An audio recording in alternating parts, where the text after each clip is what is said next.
الحمد لله رب العالمين والصلاة والسلام على سيدنا سيد الانبیاء والمرسلین و علی آله و صحبه اجمعین. دوستان سوال را مطرح کردن که البته ریشه این سوال، اصل این سوال از شبهه ملحدین گرفته شده.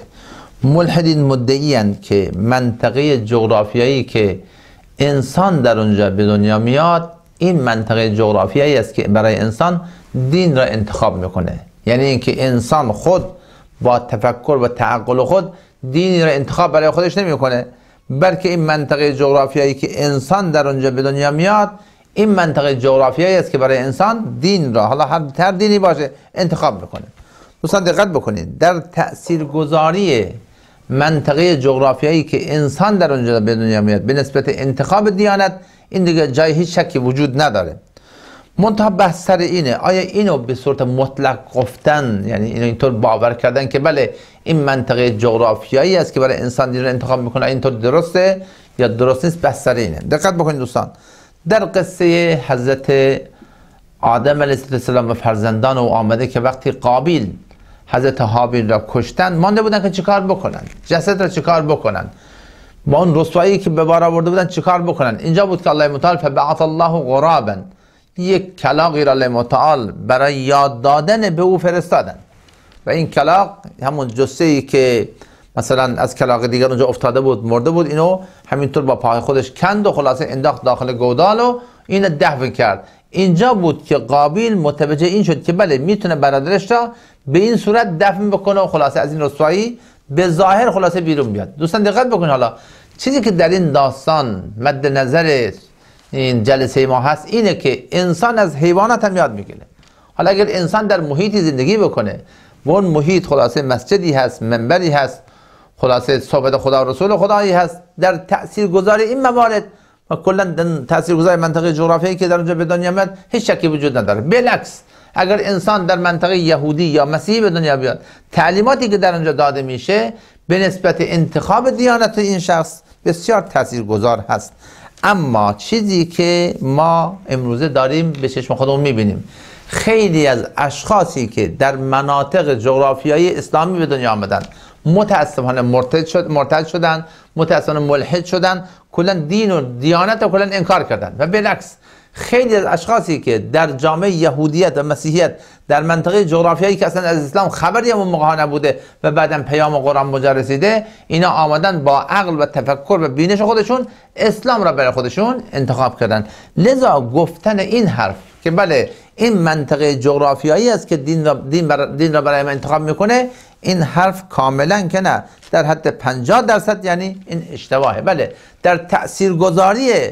یعنی منطقه جغرافیایی ما شکی نداریم، اما این ایده را به صورت مطلق گفتن که بله منطقه جغرافیایی برای انسان دین را انتخاب میکنه، این متاسفانه اشتباهه. و مورد دیگری که در زیر این گونه مباحث مثلا پرسیده میشه، اینا را من اشاره بکنم بهتره، نوزادانی هستند، نونهالانی هستند، جوانانی هستند که هنوز به حد بلوغ عقلی نرسیدن، اینا از هر دو طرف از دنیا میرن. حالا از مسلمان ها که به جای خودش، از مسیحی ها، یهودی ها، هندوها، از تمام اشخاصی که در کل کره زمین دارن زندگی میکنن، اگر کدوم شخصی قبل از بلوغ عقلی که حالا بعضی گفتن 15 سال، بعضی گفتن 18 سال، نظر الله متعال خود برای اون مشخصه، قبل از بلوغ عقلی اگر از دنیا بره، این اشخاص طبق عقیده اسلامی ما اینها انشاءالله خدمتگزاران اهل جنت خواهند بود. و یک بحث دیگه، اگر در منطقه از جهان انسان‌های زندگی میکنن که اصلا دین به اونها نرسیده، اصلا یعنی هیچ صحبت خدا و رسول خدا اصلا این مباحث نیست، مثلا مثل اون همون جنگل‌های آمازونی که اصلا انسان‌ها به صورت وحشیانه اون حالت بدوی زندگی میکنن، اگر به چنین حالتی باشه، همین قدر که اینها بدانن که خالقی هست،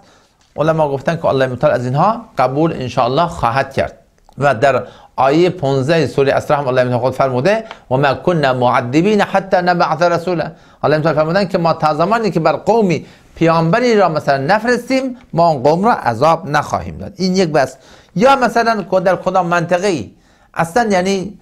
دین اسلام اونجا تبلیغ نشده، دین دیگری بوده قبل از اون، مثلا قبل از دین اسلام اونجا دینی بوده، مسیحیت بوده، یهودیت بوده، هر چیزی که بوده، اگر این اشخاص دین اسلام به این اصلا نرسیده، تبلیغ دین اسلام بین اصلا کوچکترین صورت تبلیغ نشده، بین آگاهی ندارن. اگر این اشخاص با همون دین قبلی که داشتن طبق آموزه‌های درست اون دین زندگی بکنن، انشالله این اشخاص هم رستگار خواهند شد. و آخرین بحث که اینه که بله چیزی که الان عیان است چه حاجت به بیان است، امروز دیگه جهان به صورت یک، یعنی دهکده که نه، به صورت یک اتاقی که در آمده، تبلیغات دو طرف، تبلیغات سه طرف، بلکه انواع و اقسام تبلیغات به نسبت دین دیانت در کل جهان در صورت میگیره. و در اینجاست که انسان هایی که دارن زندگی میکنن، چه در مناطق جغرافیایی که در اونجا اسلام بوده یا غیر اسلام بوده، این اشخاص موظفن با تفکر و عقل و بینش خودشون دینی را برای خودشان انتخاب بکنن. که اینطور که الحمدلله و المنه امروزه تبلیغ دین اسلام نیز به وسیله رسانه‌های فضای مجازی و الحمدلله اینا خیلی به صورت انبوه داره بر تمام جهان اسلام،